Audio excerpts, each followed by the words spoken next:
Hey guys, LevelCap here, and welcome to another episode of This Week in Gaming, the new show where we cover all things FPS. First up, this week DICE announced a CTE program for Battlefield 1 PC players.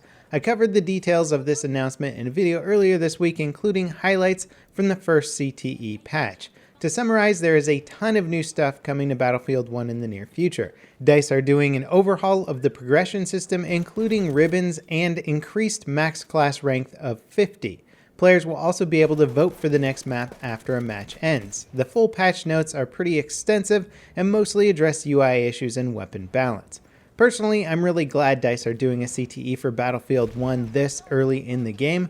The CTE for Battlefield 4 basically overhauled the entire game and made it a much better experience. And the fact that they are immediately addressing one of the biggest issues in Battlefield 1 is a really good way to start off the CTE. I have a lot of hope for the progression and updates that they're going to make using this system. I'll leave a link in the video description to my full video on the CTE changes if you want to check it out. Now, things aren't all sunshine and double rainbows for Battlefield 1. Despite the game selling about 50% more copies at this point in time than Battlefield 4, Battlefield 1 has significantly less active players at peak hours than Battlefield 4 did 3 months after its release. Although I think you could attribute a lot of that to the quantity of DLC that was coming out for Battlefield 4 at the time. Currently, Battlefield 1 still doesn't have its first DLC, where Battlefield 4 practically had 3 DLCs at this time. So that could have been a pretty big factor in how active the player base was in Battlefield 4 versus Battlefield 1. We might actually see the scale shift further down the line as Battlefield 1 starts to catch up with Battlefield 4 in the DLC department. In other DLC news, the fast-paced sci-fi shooter Titanfall 2 dropped a trailer for their next DLC, Livefire. The free DLC includes 2 new maps and a 6 vs 6 pilots-only capture the flag game mode with no respawning. Livefire doesn't have a release date yet, but will be coming sometime this month. Now, if you're ahead of the news game, you're probably already playing the Ghost Recon Wildlands beta. If not, there is a beta going on right now. It started on the 3rd and it will be going until February 6th.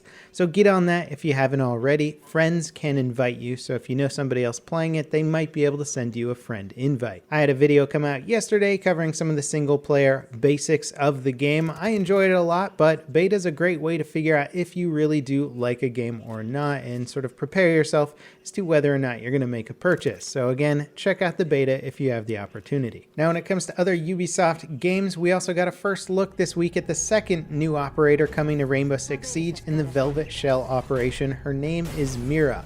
The teaser shows her ability to deploy a gadget that takes out reinforced walls. Ubisoft will be doing a live demo of Velvet Shell tomorrow before the PC Grand Final of the Invitational tournament that started on Friday. I'll leave a link in the description to the Twitch stream if you want to check it out. Siege is also free to play this weekend on all platforms. Again, a great way to test out the game if you haven't bought it yet. And once more, we see another game from Ubisoft taking a really good stance on DLC content.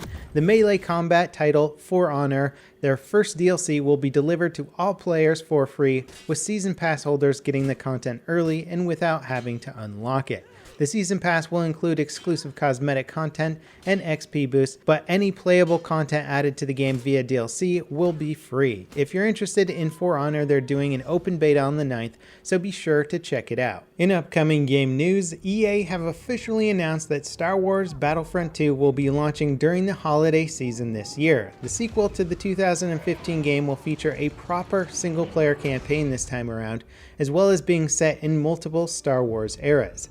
DICE and Criterion Games will be developing the title. Criterion helped develop some of Battlefront's vehicles and VR experience. They also worked alongside Visceral Games on Battlefield Hardline. EA is promising more depth and content at launch for Battlefront 2, and so far it sounds like they're actually on the right track. Personally, I'd really like to see them incorporate more of the original franchise's mechanics like AI bots and proper space battles. The 2015 Battlefront game was visually incredible, one of the better looking games of the year, but it certainly lacked a lot of depth to hold my interest and frankly to hold a significant player base. Bringing back some of the old school mechanics Battlefront was known for and fleshing them out in a modern game could really set the new Battlefront franchise apart from other shooters.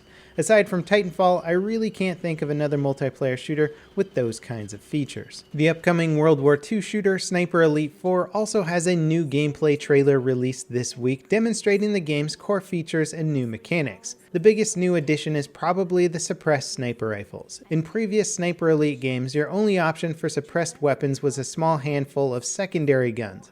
Being able to take out enemies at range with a suppressed weapon is sure to open up a whole new way of playing Sniper Elite. All that said, there really didn't seem to be too much else that seems new about Sniper Elite 4 outside of the new levels. Admittedly, each level is supposedly going to be bigger than all the levels combined in the previous game, but still, it'd be nice to see at least a visual upgrade in between games. Sniper Elite 3 was a big departure from the franchise's linear level design and featured improved visuals from the first two games. My hope is that the new game's larger levels will incorporate new ways of completing missions that we haven't seen before in the franchise. In hardware news, Sony is finally updating the PS4 to support external storage devices. The update has already hit users in the PlayStation 4's beta update program and is expected to roll out in the coming weeks. This is huge news, especially for people who download their games. You'll be able to download and install them directly to a USB 3 connected hard drive of your choice. I'm sure I'm not alone when I say I'm tired of having to pay an arm and a leg for a console without enough internal storage to actually download more than a few games, so this is really great news. Xbox One owners have had this option since launch, so it's anyone's guess why Sony has waited so long on including this feature with their console.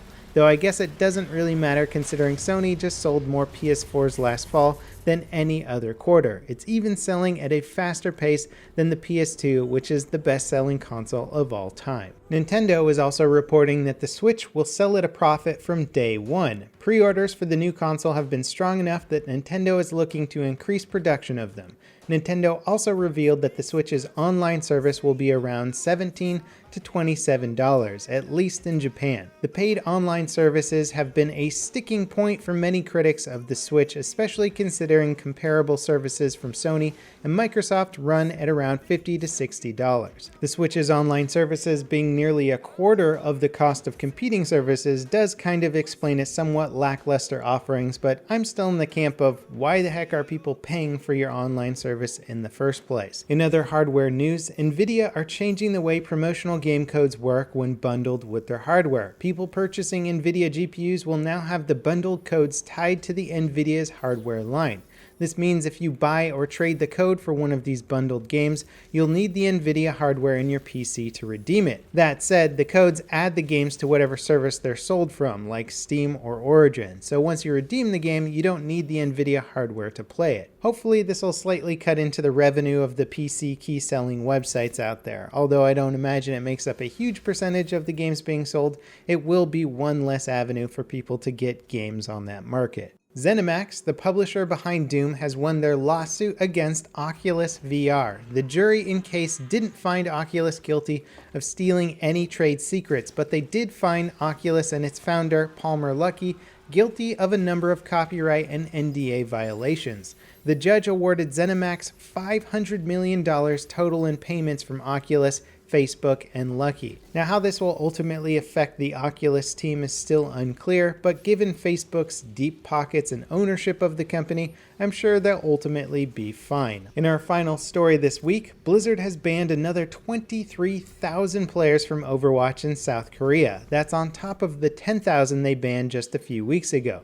Given how widespread the cheating issue is in South Korea, Blizzard has said that they're looking into ways of dealing directly with the distribution of the cheat programs being used in Overwatch. Cheating is such a big problem specifically in South Korea because of their hugely popular LAN gaming centers or PC bangs. Instead of having to pay $40 for a new copy of Overwatch every time they get banned, players in South Korea just pay the hourly rate to play at PC bangs, and the people running them don't have to buy a new copy of the game because of how they license it from Blizzard. If Blizzard decides to change the licensing policies for PC bangs, it could have a massive impact on how South Korean gamers play their games. I have a feeling the rest rest of the world is going to be using South Korea as somewhat of a test bed for looking at how to deal with cheaters in their own countries. South Korea's cheating problem is so much more advanced than it is over here, and they've actually instated some laws over there to actually make cheating a crime. So we'll have to see what kind of effects that has in the long run. Anyway, that wraps it up for today's episode of This Week in Gaming. I hope you guys enjoyed, and we'll see you next time. This is Level Cap signing off.